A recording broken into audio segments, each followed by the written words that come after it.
Good morning, everyone, and welcome to the Midlands African Chamber's Mission and Meals session. My name is Fidel Mienso, Chief Operating Officer here at MAC, and it's my pleasure to serve as your moderator for today's discussion. Mission and Meals is our platform to bring nonprofit leaders, community advocates, and partners together to learn, exchange insights, and strengthen the collective impact we have across the Midlands region. Today's theme is especially timely: solidarity in action, building partnerships for nonprofit survival and sustainability. Nonprofits across our community are facing tightening funding streams, rising community needs, and increasing pressure to innovate and collaborate. Today, our focus is on how cross-sector partnerships across nonprofits, the public sector, private industry, and philanthropy can help organizations withstand existential threats and ensure long-term sustainability. Our conversation today explores leveraging cross-sector partnerships to expand capacity and resilience, building trust-based collaborations grounded in transparency and community voice, exchanging funders in deeper, more meaningful, relationship-focused ways, practical strategies nonprofits can implement immediately to strengthen sustainability. These themes are central to building a nonprofit ecosystem capable of meeting challenges and opportunities of the moment. It is now my honor to introduce our featured presenter. I'm Meg Blue, who is the Vice President of Community Investment at the United Way of the Midlands. Meg serves as the Vice President of Community Investment at the United Way of the Midlands, where she helps drive community impact through strategy, investment, partnerships, and initiatives that support families and strengthen the Omaha Council Bluffs Metro.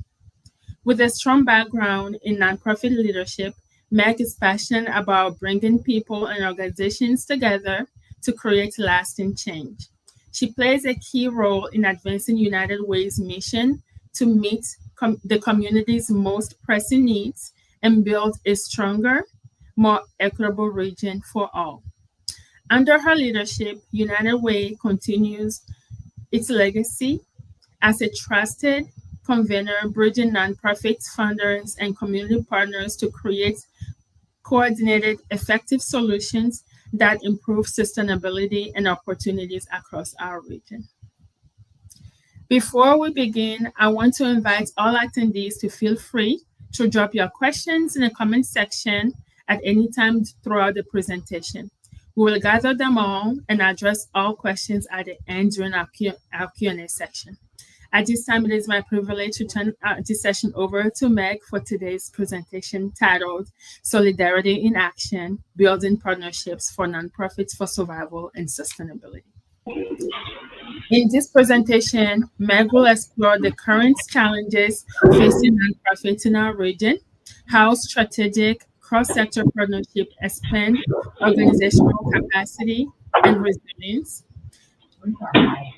real-world examples from United Way's collaborative initiatives, including shared referral networks, joint funding models, and community-wide infrastructure, principles of trust-based collaboration that lead to stronger, more equitable partnerships, strategies for engaging funders as long-term partners, not only grant makers, practical steps nonprofits can take immediately to strengthen sustainability and deepen community impact. Meg, thank you so much for sharing your expertise with us today. The floor is yours. Awesome. Well, thank you for having me here today, and thank you for the introduction. Good morning, everyone, and just thank you for joining us today. I'm honored to be here with the Midlands African Chamber and with all of you who care deeply about the strength and sustainability of our nonprofit community. As Fidel mentioned, I'm Meg Blue, and I serve as the Vice President of Community Investments at United Way of the Midlands. And in my role, I help lead our community investment strategy. Everything from partnering with nonprofits and aligning resources to supporting grant making and measuring impact. All of this with the goal of advancing stability and opportunity for families across the Midlands. And I want to start by naming what many of us are likely feeling. This is not an easy season to lead a nonprofit. The needs are urgent, expectations are high, and the resources often feel like they're shrinking. So today is not about offering a perfect solution. It's about strengthening the way that we stand together and making sure our organizations can continue to deliver the missions our communities rely on. So our theme today is solidarity in action. And I want us to think of this not as solidarity as a slogan, but solidarity as a practical strategy. So what does it look like to build partnerships that are strong enough to hold us up when funding tightens? What does it look like to collaborate across sectors in a way that increases resilience, reduces duplication, and brings more support to the people that we serve? So my hope is that by the end of today, you'll have a handful of strategies you can actually use in your next funder conversation, your next partnership meeting, or your next strategic planning session. And I also hope you'll feel less alone in this work, because none of us are meant to do it alone. So next slide, please. So our time together today has three main goals.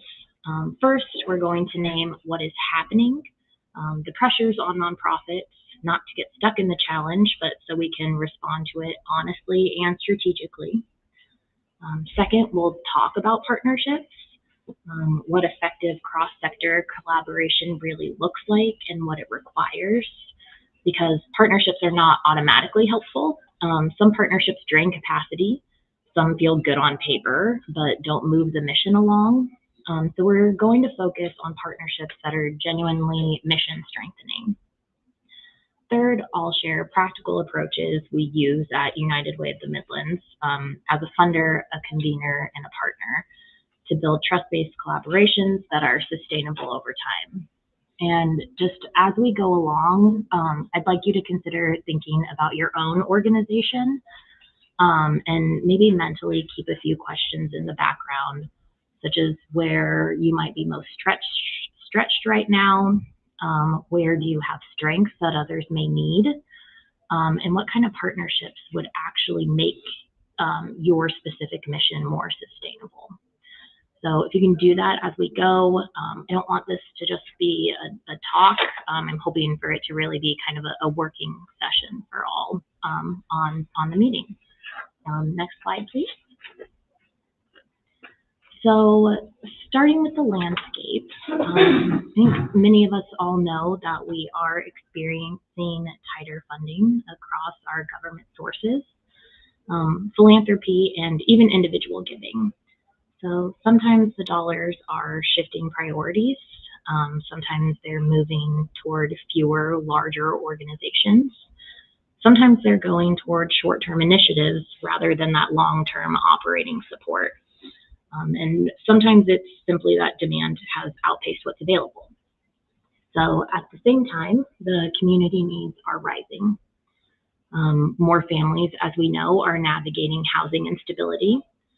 More households are one emergency away from crisis. We're seeing stress show up in mental health, in workforce participation, in school attendance, in food insecurity, in the ways that people try to hold everything together. I think one of our alarming statistics right now is that the majority of families in our community cannot afford a $400 emergency expense. And so I think thinking about that in perspective and what that can do as it relates to mental health and just overall family and individual well-being. So then obviously there's the internal pressure of staffing challenges and burnout and compliance requirements and reporting expectations, the emotional weight of holding the stories of the people that we all serve. So when we talk about sustainability, we're not just talking about money. We're talking about the ability to keep showing up for the mission without exhausting the people who carry it. So taking a little pivot, in a time like this, we can respond in two ways. We can become more siloed, more protective, more guarded, more competitive, or we can become more connected. So I know that collaboration in general can sound like extra work. It can feel like one more meeting or one more relationship to manage. But the truth is, the right partnerships don't add burden, they redistribute the burden, and hopefully help us share the load. So the question shouldn't be, should we collaborate? I think the question should really be, how do we collaborate in a way that genuinely strengthens our survival and sustainability? So at United Way of the Midlands, our work is anchored in community stability. And I think, actually, next slide, please, Fidel, thank you. So we focus on helping people move from crisis towards stability and from stability toward opportunity. So that might include housing or financial stability, education and workforce pathways, and then overall health. So just to be clear, United Way is not the solution. We're just part of a larger ecosystem here in our community. So our role is often to convene partners and align resources and invest in strategies that make the system work better. So families can access what they need more easily, and nonprofits aren't forced to solve the same problem separately.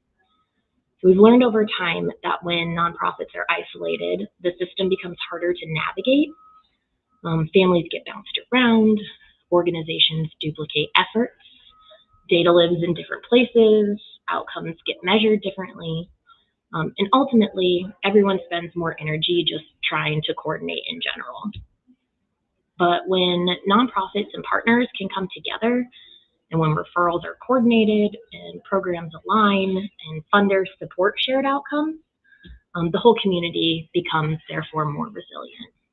So today I want to speak not just as someone who works at a funder, but as someone who deeply respects the leadership on this call and in our community, because we all are the backbone of community care, and sustainability is not just a nice to have, it's an essential for the work that we're doing and for those that we are doing this work for.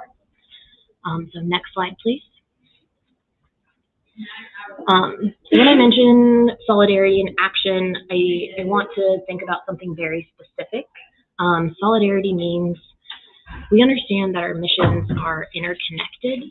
If one organization closes, the whole system feels it.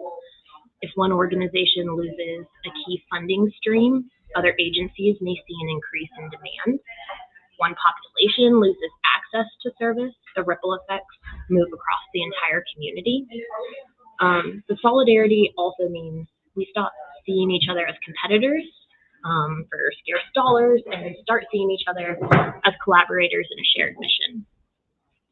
So I don't want to come across as being naive and know that I am not. I know we all have to apply for funding. We all have to make budgets. We have to sustain operations. But I truly believe that we can do that while still building partnerships that create more stability across the whole ecosystem. So putting it in this way, I think in a shrinking funding environment where isolation feels safer, but it's actually riskier, because when you stand alone, one funding cut can become existential. When you're connected, you have options.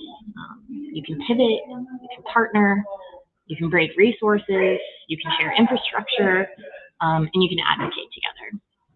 So I really think, when, again, looking at solidarity and thinking about it as dignity, about ensuring that community members don't have to tell their story 6 different times to 6 different agencies.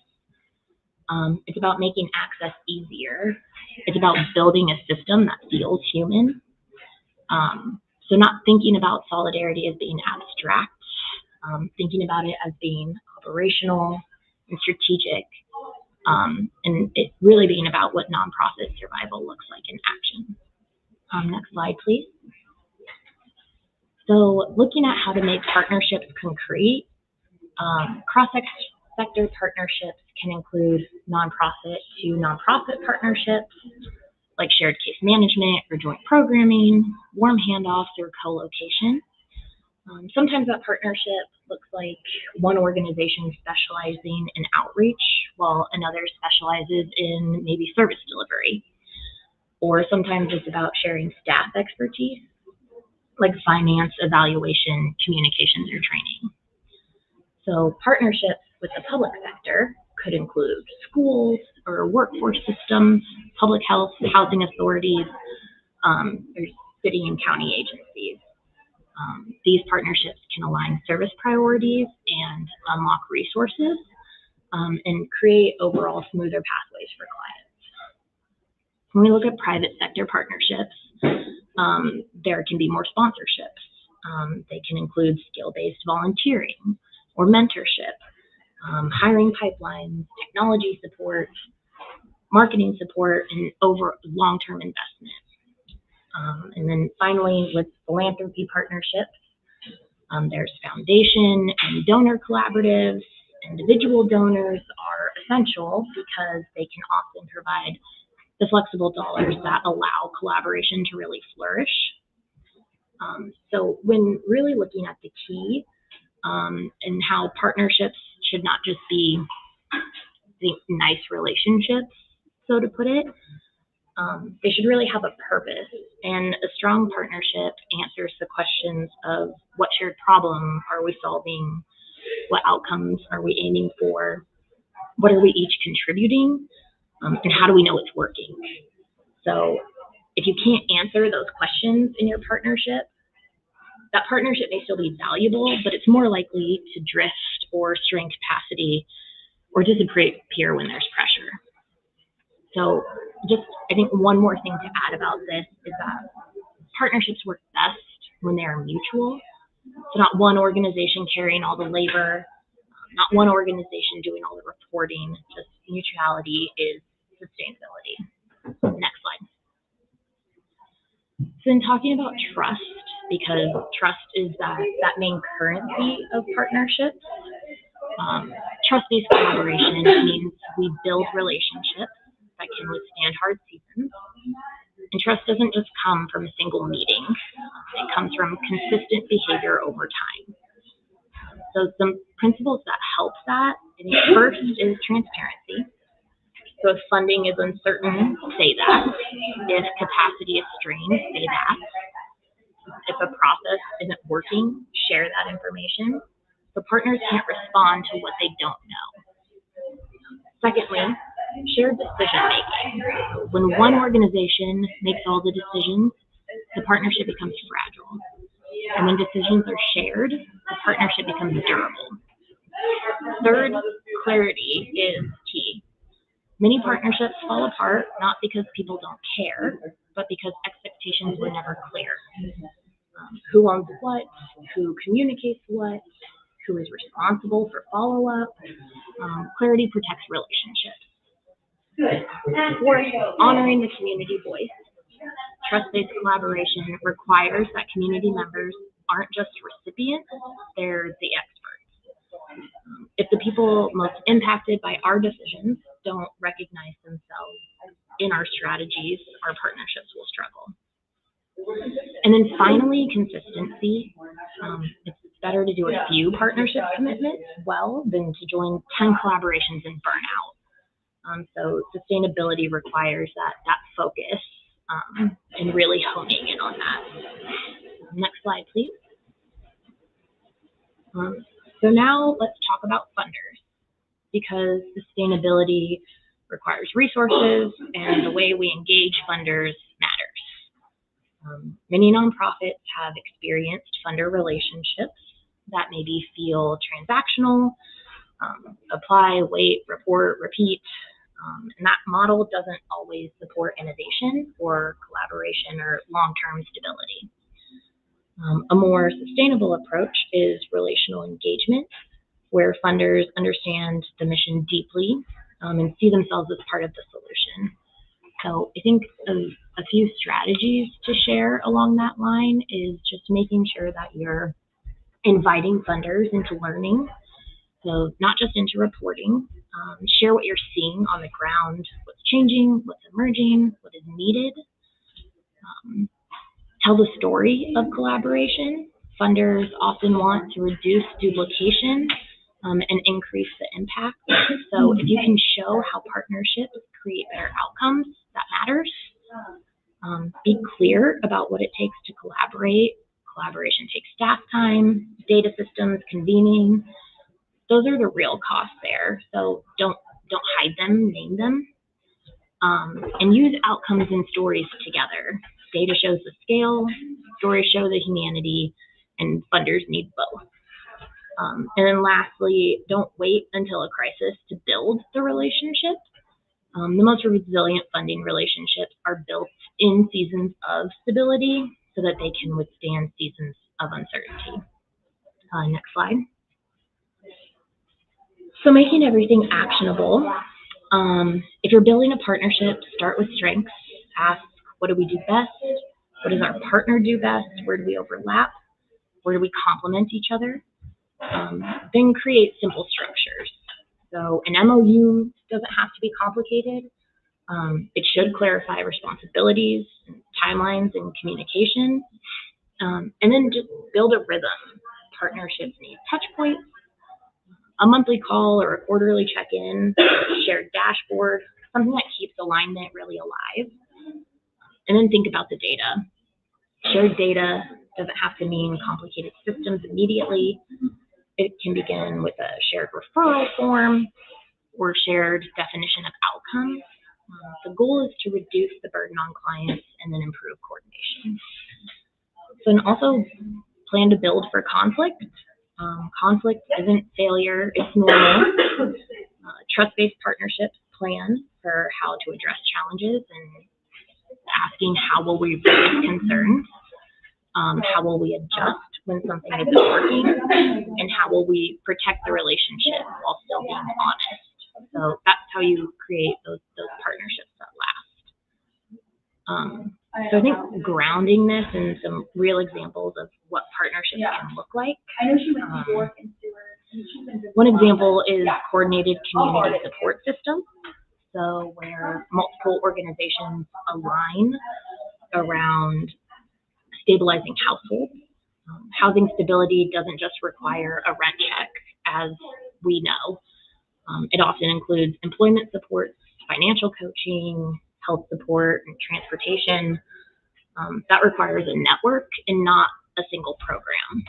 I think another example is the referral network. A strong referral network is not just giving someone a list of phone numbers.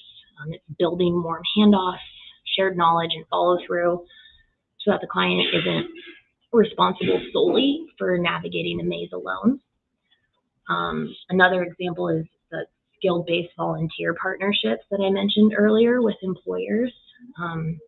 So when businesses can offer skills and not just dollars, nonprofits can strengthen their infrastructure with budgeting, marketing, technology, evaluation, and that strengthens sustainability beyond a single grant cycle.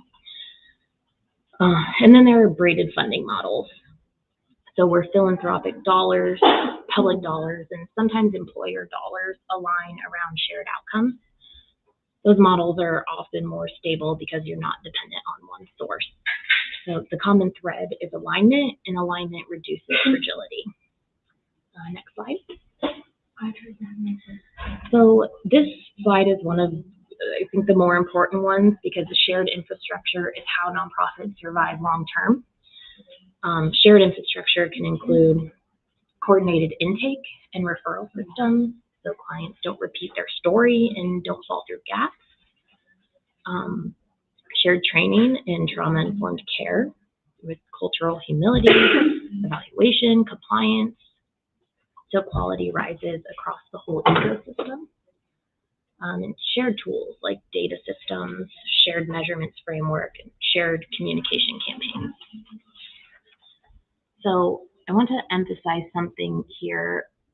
Funders often love programs, but sustainability is built through infrastructure.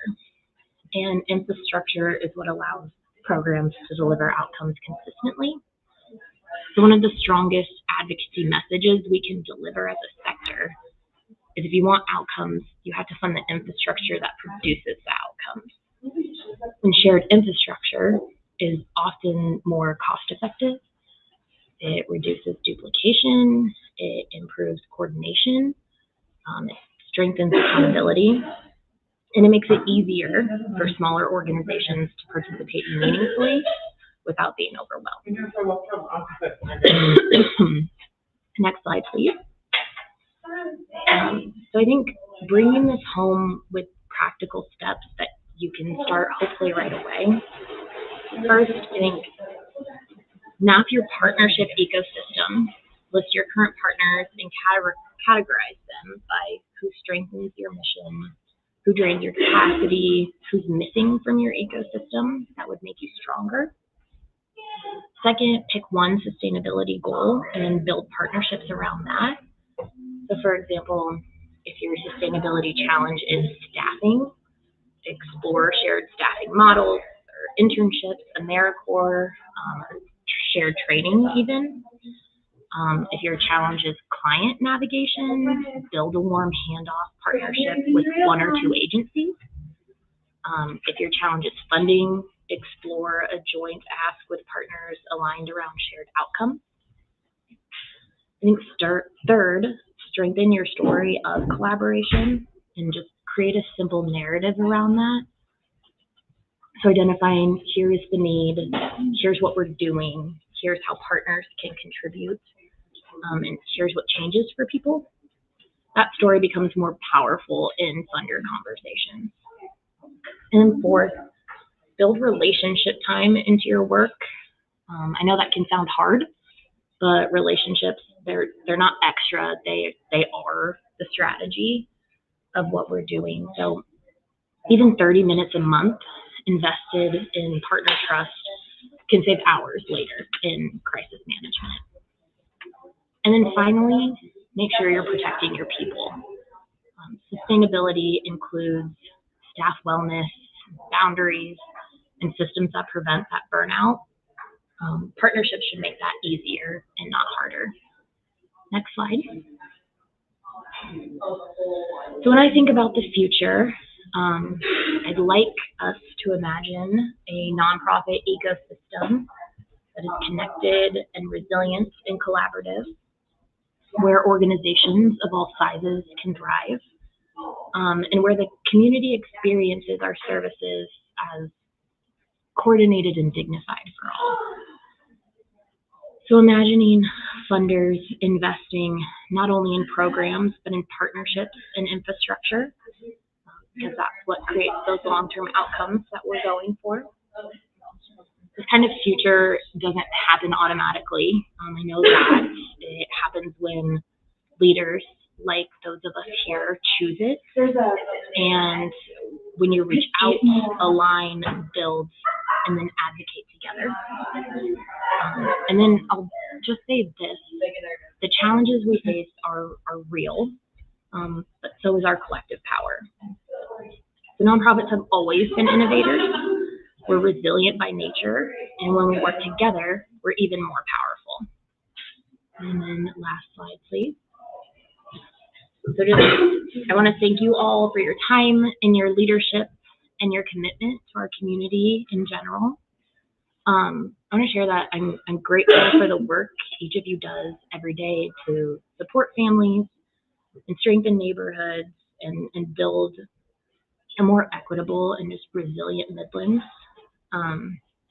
As we shift into kind of discussion and Q&A, I want to invite your questions, but also just want to invite your shared wisdom as well as a part of this. Many of you here have built partnerships that have carried your organizations through hard seasons. So I'd love, and I'm sure others would love to hear what's working for you, what challenges you're facing, and what kind of collaborations you want to see more of. So yeah, with that, I'll turn it over to Fidel or open it up for questions. Yeah, and I'm just excited for the shared learning that will come from conversation. Thank you. Thank you so much, Meg, for that powerful and insightful presentation. We will now move into our Q&A segment.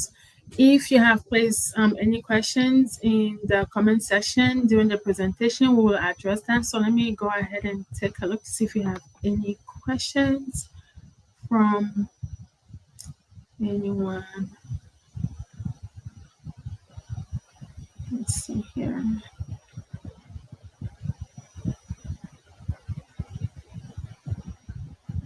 No, we do not have any questions. So that's fine. But just in case anybody join us, what I would like them to kind of think about or have them consider is what potential partnerships exist that your organization has not yet explored. How can we cultivate deeper trust, shared decision making, and transparency in our current collaborations? What opportunities do you see for more meaningful engagement for with funders and community stakeholders? So those are the kind of things that I just want people to be thinking about while we're going through our Q&A sessions. I think one person has just joined us. So as that person is thinking about anything or those things I've just gone over, I'm going to go ahead and start our Q&A sessions with you, Meg. So let's go ahead and jump right in. Meg, you've described several types of cross-sector partnerships. For a nonprofit, that's just beginning this journey. What is the very first step they should take to identify and approach the right? I think the first thing to do, and I think I hopefully alluded to it throughout my presentation, is really identify with your mission and identify with what your outcomes are going to be for the clients that you choose to serve in your community. And once you are strong in your mission and what your outcomes will be, I think that is when things fall into place. So that is when you start to form those partnerships that are most meaningful to your organization and will help you carry out that mission. But if you're not rooted in that mission and really identify your goal with that, I think that's where a lot of times programs or nonprofits can kind of get lost in the system, is when you don't have that firm, strong mission in what you're doing. That is true. And I think that is good that you mentioned that, because a lot of nonprofits, when they're looking for funders, they're just all over the place applying for grants right here and there, just hoping for anybody to just fund them, not realizing that a lot of grantors or funders out there, they have specific missions and they have specific nonprofits that they're funding. So your missions have to align with their missions in terms of who they want to fund. And then your applications have to be very strong, and those things have to align in order for you to get funded. So thank you for shedding light on that. And I hope that people are listening and they will be able to learn something from this, so that they're not just out there running grants left and right. Because sometimes you submit to so many grant applications and you wonder why am I not being funded? But this is one of the main reasons why. So thank you for that. My next question is, you've highlighted the importance of trust-based collaborations. What practices or behaviors have you found most effective in building trust quickly with new partners? The key for me, it's communication right off the bat. I mentioned reporting earlier, which I know is a lot of people's least favorite thing. But it has to be done so that way donors can see where their dollars are going when we are talking about an organization like United Way at the Midlands. And so even if it's, hey, we have staffing shortages and my reporting, I think it needs to be maybe a week late because I just don't have time. But I will get it done. Or, what we said at the beginning of the year that this was our goal, but because of funding shortages in this area or population concerns, we didn't meet that goal. I just think it's that communication right off the bat. I, would rather talk to you about your struggles and figure out a plan for how we can support you, than kind of just be in the dark, and maybe not know what's happening. And I think that's how you continue to build those trusting relationships. Is communication sounds simple, but I think it's actually a lot harder than people realize. So yeah, I would just emphasize that. Yeah, absolutely. I couldn't agree with you more. Communication is very important, and those reportings, talking from experience, Yeah, they're a pain. is key. And just like you said, like when someone gives you money for a program, the reporting is what actually tells them that, in fact, the funds that you've given me, this is what I've used them for, just like I've noted in the agreement, right? Mm-hmm. This is what I said I was going to use those funds for, and indeed I succeeded in doing that. And if Right. I did not succeed in doing that, this is the reason why, and this is what I plan to do next year, or if I didn't do that, this was the reason why, and this is how you can help me. Or like you said, I'm going to be late, completing my reporting. Please give me a week or two. But this is how we can plan better. Or what are your suggestions? How can you help me? But we need to work together as a team, and there has to be transparency. That's the only way people can trust you. Otherwise, the next time you come around, nobody is going to look at you because at this point you've proven yourself not to be trustworthy. Right. So, and it can be complicated sometimes when you're also trying to collect data for these same reporting purposes, because sometimes people feel like you're asking too much information, especially when nonprofits are trying to collect data for these same reporting purposes. Like, why are you asking so many information? But this is the reason why we've receive funding for our programs, and we have to be able to report on the programs that we're running. This is the reason why. So I hope that people who are watching this live today, they'll be able to understand. We're shedding some light on some of the reasons why we do the things that we do, and people will not be so shy or so afraid of providing some of this information that we ask or we try to collect when we're running some of our programs sometimes. So thank Yeah. you. Well, and I would share, I think a prime example, and this is what funders should be doing. We understand that collecting client data can be difficult. A lot of times it's reliant on the client maybe completing a survey or just giving you that information, and that's data that we require in reporting.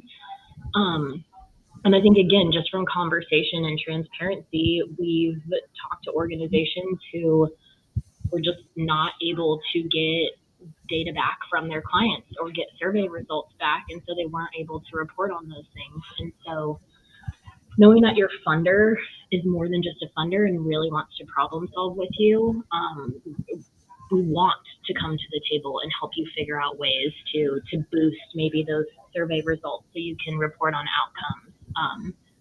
So yeah, just use us as a resource more than funding or dollars, and for whatever I think solutions that you may want solved, we want to come to the table and help with that. Thank you. Thank you. Moving on to our next question. Many nonprofits struggle to move funder relationships beyond transactional grant cycles. What advice do you have for organizations looking to cultivate more relational, long-term partnerships with funders? A lot of times I put that back on the funder. I think that it's an interesting relationship between funder and program or organization being funded. And so I think it is the funder's job to put themselves out there and make sure that all of the resources that are provided by the funder are present and known for. For an example, we always share at United Way, we want to coordinate with you with your data and analytics. We have a whole team that helps with that. We have our 211 call center, our grant management prospects. How can we help you figure out how to grow and build your organization? So I put a little of that on the funder. And I think as an organization wanting to build those relationships, just take the opportunities. I know that when we're hosting events and I see the same familiar faces who are attending or engaging with us, those are the ones when there's another opportunity I might think of automatically. So if it's somebody's looking for a volunteer opportunity and I just had a conversation with someone about their volunteerism needs, those are going to be on the top of my mind. So I think, again, it's about taking that advantage, knowing your funder and your funder sharing what is available. And then I think a lot of it is just being present. So that way that relationship can grow and build, and you're front of mind for those opportunities that may come around. Thank you for that response. My next question for you is, so in moments of financial uncertainty, what strategies have you seen nonprofits use most successfully to maintain sustainability while still serving their communities? Yeah. I think there's quite a few different mechanisms that I have seen work. I think the big piece is that collaborative piece. So if you, because of funding constraints, need to focus on one area of your organization that you do really well, your bread and butter is it housing navigation for individuals, then making sure that you have strong partnerships with other organizations who can then provide that additional support for the client you're working with. So it's not stretching your resources and trying to be and do everything for everyone, because that's where you're going to get mission drift. That is where you're going to get burnout from staff. That's where resources become limited, and those you're working with aren't going to have all of their needs met either. So I think it all goes back to, again, being strong in your mission and being able to build those strong partnerships. And I'll say to anybody, go after collaborative grant opportunities. I think that shows strength in community and partnership to funders. So if there's opportunities to show that collaboration through grants, we're really strong at this, our partner is strong at this, and we go at this together, and this is how we help the community. I think that's just important ways to leverage the tight financial resources that we have right now. That is so true. I couldn't agree with you more, because there is also strength in unity. Yep. Yeah, and together you definitely go further. Thank you. And my last question to you will be, so you mentioned shared resources and systems in your presentation, like coordinated referrals or joint funding models. What is one realistic infrastructure initiative smaller nonprofits could participate in or initiate right away? I'm sorry, you cut out as you were asking that, so I only got part of your question. Yeah, so the question is, what is one realistic, manageable, shared infrastructure initiative smaller nonprofits could participate in or initiate right away? I think what I would encourage smaller nonprofits to do is go out and immediately have conversations with another nonprofit in your similar sector who has long-term sustainability, and talk to them about how they have scaled, who their key funding partners have been. Talk to them about their experiences, because if they've been, around for a while, 50 plus years, 25 plus years, they've been on the roller coaster. So they've experienced times where finances have been tight and there's been constraints, and they've experienced times where, budgets are looking good and there's a good amount in reserves. So I think it stems back to everything is so relational, and build your corner.